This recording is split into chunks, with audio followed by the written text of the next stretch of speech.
Hello, Sagittarius, the Archer. I'm Noelle with followtheplanets.com. I'm on Facebook, Follow the Planets as well. So let's talk about July. The eclipse dust has settled. Mercury is in motion.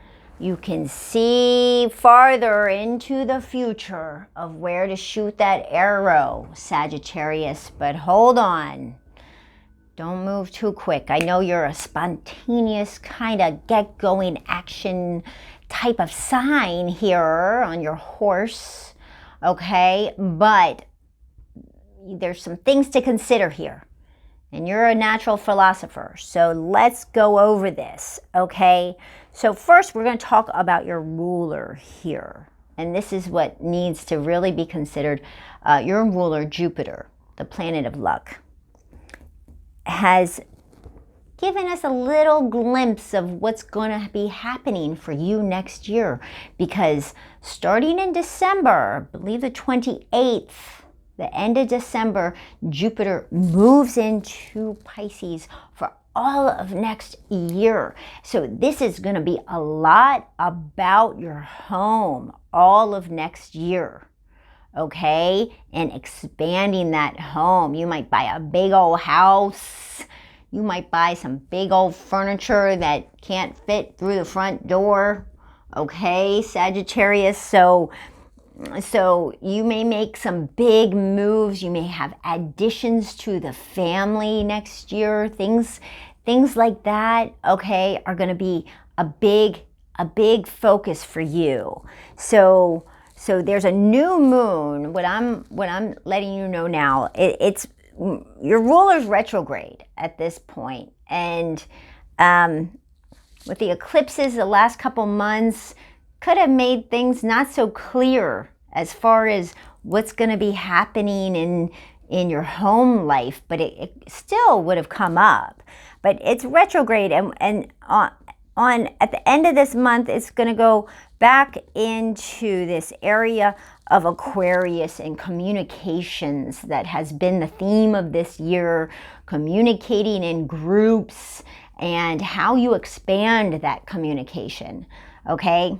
Internet, videos, anything online, any sort of community, whether it be acting, storytelling, photography, artwork, you know, this expansion in your communications will resume.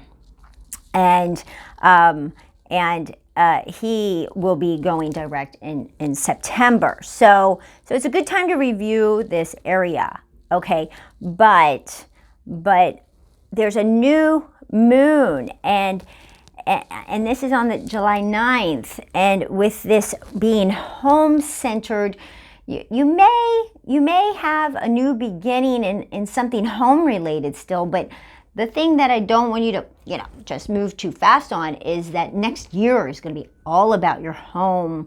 So, having your heart set on one place might change next year, or you might expand that home next year. Maybe there's some relation to that now, but, think about how next year is going to be very home-centric, okay? And this new moon on the 9th, we've got this new moon it's in your 8th house, and has to do with your family, your home, anything domestic, maybe a new home or something like that, and it has to do with lump sums of money. So perhaps you're thinking of buying a new home, okay, around the 9th, okay, but remember, next year is going to be all about that home and how you're expanding it. So they could be related, but think about next year, that being a big year related to that. And these could be synced quite well together. So think of that, okay? Now, after that weekend, the 10th and the 12th, we get a big old kiss in the sky.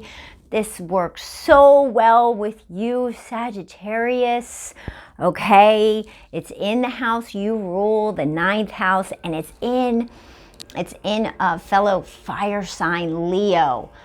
Plan for this extravagant weekend of lots of fun, lots of entertainment.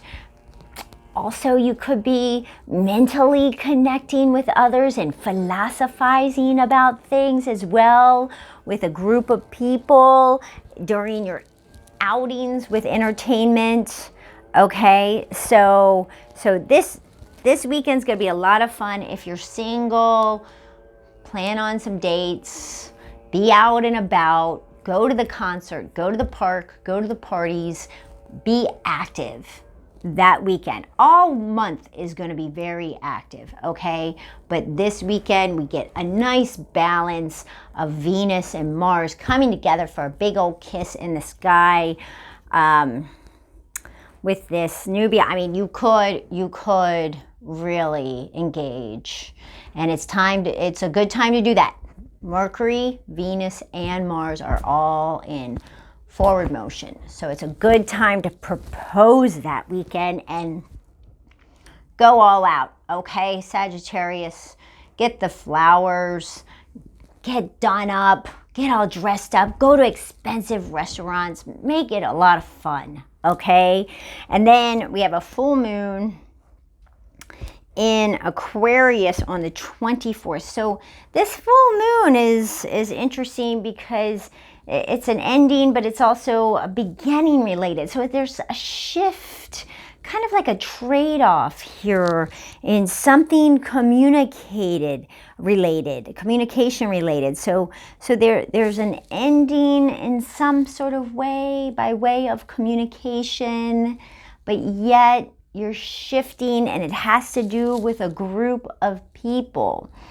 So this could be related to a shift in, a departmental change at your work.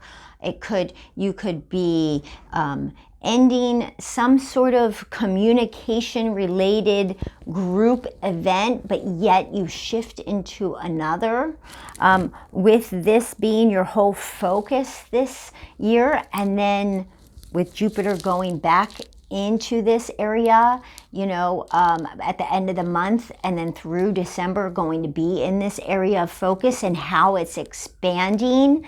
Think about that shift through the end of the year as well, not just on this date, but how it's affecting everything, because Jupiter has been here. And it can also be very much career related too, okay? You may be going back to some old coworkers or an old job or something like that. That's communication related. Okay, Sagittarius, so you may propose this month. You may buy a house this month, okay? And you could shift some work situations. So big month, but let me tell you, have a lot of fun all month long. Make July a month of fun. All right, have a good time.